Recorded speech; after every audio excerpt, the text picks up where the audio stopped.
निश्चित तौर से ये चुनाव देश का ऐसा चुनाव जो इस इतिहास को शायद बदल सकता है। अब किस स्थिति में किस करवट इतिहास बनेगा, सुप्रीम कोर्ट के माननीय न्यायाधीश अब तय करेंगे। नजीर किस रूप में बनेगी, ये आने वाले समय में आपको कुछ घंटों के बाद स्थिति स्पष्ट होगी। लेकिन देश में इस प्रकार की जो स्थितियां हो रही है, उसके कारण देश एक ऑटोक्रेसी, इलेक्टोरल ऑटोक्रेसी की तरफ जा रहा है। स्वीडन की एक यूनिवर्सिटी है वीडेम, उस यूनिवर्सिटी ने 2026 की डेमोक्रेसी को एक रिपोर्ट प्रकाशित करी कि किस प्रकार से कई देश इलेक्टोरल ऑटोक्रेसी की तरफ जा रहे हैं। इसका मतलब सीधा है, ऐसा चुनावी सत्तावाद जो नाम के लिए सिर्फ एक विपक्ष रहे, नाम के लिए सिर्फ मीडिया रहे, सेंसरशिप वाला मीडिया रहे। जिस प्रकार से चाइना के अंदर अगर मीडिया को कोई खबर चलानी है तो सरकार के अनुसार चलती। कार्यपालिका केंद्रीकरण, विधायिका की सरकार पर कमजोर निगरानी, आम व्यक्ति की अभिव्यक्ति की स्वतंत्रता को रोकना, पत्रकारों का उत्पीड़न, और अब तो आप देश में देख रहे हैं कि जिस प्रकार कुणाल कामरा पे हुआ, एक हास्य कलाकार, एक कॉमेडियन पर किस प्रकार से घटना घटी। तो देश की एक पूरी देश की सिविल सोसाइटी हो, चाहे किस बुद्धिजीवी वर्ग हो, चाहे पत्रकार हो, चाहे वकील हो, चाहे प्रोफेसर हो, जो भी बुद्धिजीवी वर्ग हो, इस देश के लिए अब समय आ गया चिंतन और मनन का कि हम इस देश को उस तरफ ले जाना चाहते हैं जहां हम अपनी भावना नहीं रख सकते, अपनी अभिव्यक्ति नहीं रख सकते। तो साथियों, ये शुरुआत मध्य प्रदेश से हुई। मध्य प्रदेश के राज्यसभा मीनाक्षी जी का जो फॉर्म निरस्त किया गया, हम लोग वहीं थे, मैं प्रस्तावक था। जिस प्रकार से रिटर्निंग ऑफिसर की भूमिका थी, उस रिटर्निंग ऑफिसर ने कहा किसी को, जब उससे पूछा आपने ये गलती क्यों करी,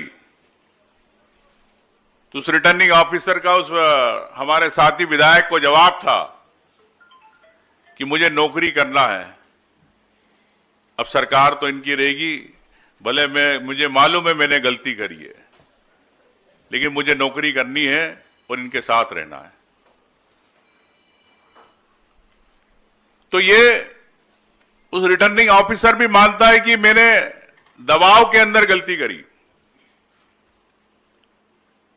लेकिन इस देश के अंदर चुनाव आयोग, जिसको पूरी ताकत शक्तियां हैं, लोकतंत्र की संवैधानिक शक्तियां हैं, कल उन्होंने सुप्रीम कोर्ट में कहा कि हमें जानकारी नहीं, याचिका नहीं मिली, जबकि हमारे कांग्रेस पार्टी का डेलीगेशन 2 दिन पहले उनसे मिल चुका था। उस डेलीगेशन में तनखा जी, जयराम रमेश जी, मनु संघवी जी, मीनाक्षी जी, वेणुगोपाल जी, कई नेता थे, धरने पे भी बैठे थे। दूसरे दिन बात हुई, लेकिन चुनाव आयोग सुप्रीम कोर्ट को गुमराह कर रहा है कि हमारे पास जानकारी नहीं है। साथियों, तो इससे स्पष्ट है कि किस प्रकार ये देश का लोकतंत्र को बचाने की जो संवैधानिक संस्था है, सबसे पहले चुनाव आयोग ही इस देश की लोकतांत्रिक व्यवस्था को खत्म करने के लिए गला घोटने का काम कर रहा है।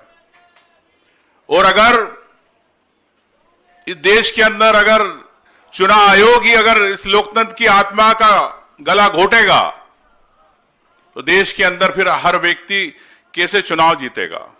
आज प्रश्न यह है, जिस प्रकार से भारतीय जनता पार्टी चाहती है कि चुनाव ना हो, हमारे मध्य प्रदेश के अंदर सहकारिता के चुनाव नहीं हुए, मंडी के चुनाव नहीं हुए, कई सालों से 10-10 साल हो गए, और यही अब एक शुरुआत है कि अभी तक आपने देखा है कि वोट चोरी देखी है, अब आपने सीट चोरी पहली बार देखी है। तो ये सीट चोरी मध्य प्रदेश की एक सीट चोरी हुई है, लेकिन अब रिटर्निंग ऑफिसर की इस प्रकार की अगर मनमानी रहेगी तो हिंदुस्तान का कोई भी व्यक्ति विधायक का चुनाव लड़ेगा, सांसद का चुनाव लड़ेगा, अगर उसका किसी ने किसी दूसरे राज्य के अंदर कहीं कंप्लेंट करी है, परिवारवाद लगाया, उसको सिर्फ सूचना मिली है, उस आधार पर उसका फॉर्म रिजेक्ट हो सकता है। ये एक नई व्यवस्था दी जा रही है देश के अंदर। तो क्या हर विधायक, मतलब बीजेपी की रणनीति के तहत, स्क्रिप्ट के तहत ये शुरुआत है। अगर मैं मध्य प्रदेश का रहता हूं, गुजरात में कोई केस कहीं पे दर्ज हुआ, वो परिवारवाद लगा दिया कि इन्हें भी हमने सूचना दी थी, वो सूचना के आधार पे मेरा फॉर्म भी रिजेक्ट हो सकता। तो हिंदुस्तान के हर विधायक, हर सांसद का पर्चा निरस्त हो सकता है अगर रिटर्निंग ऑफिसर की इस प्रकार की मनमानी रहेगी, जो कानून के खिलाफ, सुप्रीम कोर्ट के खिलाफ, चुनाव आयोग के नियमों के खिलाफ जिस प्रकार से निर्णय आया है। तो मैं समझता हूं कि कांग्रेस की राजनीतिक लड़ाई नहीं है ये हर व्यक्ति के अधिकारों की लड़ाई है, जिसमें कांग्रेस की भूमिका तो है, लेकिन मैं समझता हूं कि हर व्यक्ति को आगे आना होगा। साथियों, हमें माननीय राज्यपाल महोदया से भी हमने समय मांगा था, सम्मानित हमारे विधायकों ने, राष्ट्रपति महोदया से माफी चाहता हूं, तो कल शाम तक हमें कहा गया कि हम समय दे रहे। उनके सेक्रेटरीट में हमेशा 5-6 बार बात हुई, लेकिन राष्ट्रपति महोदय ने आज सुबह जो उनके वहां से सेक्रेटरीट से आया कि उनके पास समय की कमी है, इसलिए हम नहीं दे सकते, ये मेल आया। 10/27 पे मुझे अभी मेल मिला है। तो साथियों, ये देश की राष्ट्रपति है, जिनके सामने हम समझते हैं कि देश की राष्ट्रपति है, जो किसी दल से नहीं जुड़ी है, लेकिन जिस प्रकार से वो काम कर रही है, तो निश्चित तौर से एक हमें दुख की बात है कि प्रदेश के पूरे 61 विधायक आए हैं। एक विधायक 3 लाख लोगों का जनप्रतिनिधि होता है, जनता का वोटर होता है, उनसे मिलने के लिए राष्ट्रपति महोदय के पास समय नहीं। तो ये एक उदाहरण है कि किस प्रकार से देश के तानाशाही की ओर चल रहा है। लेकिन मैं समझता हूं कि ये मीनाक्षी जी का जो फॉर्म निरस्त हुआ, ये उनका एक फॉर्म नहीं, ये हर व्यक्ति का जो चुनाव लड़ना चाहता है उसके फॉर्म से जुड़ा है।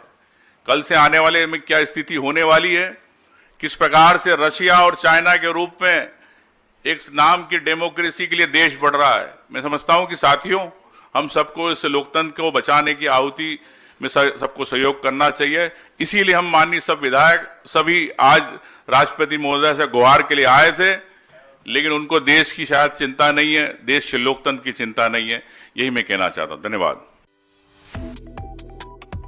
वन इंडिया को सब्सक्राइब करें और कोई भी अपडेट मिस न करें। अभी वन इंडिया ऐप डाउनलोड करें।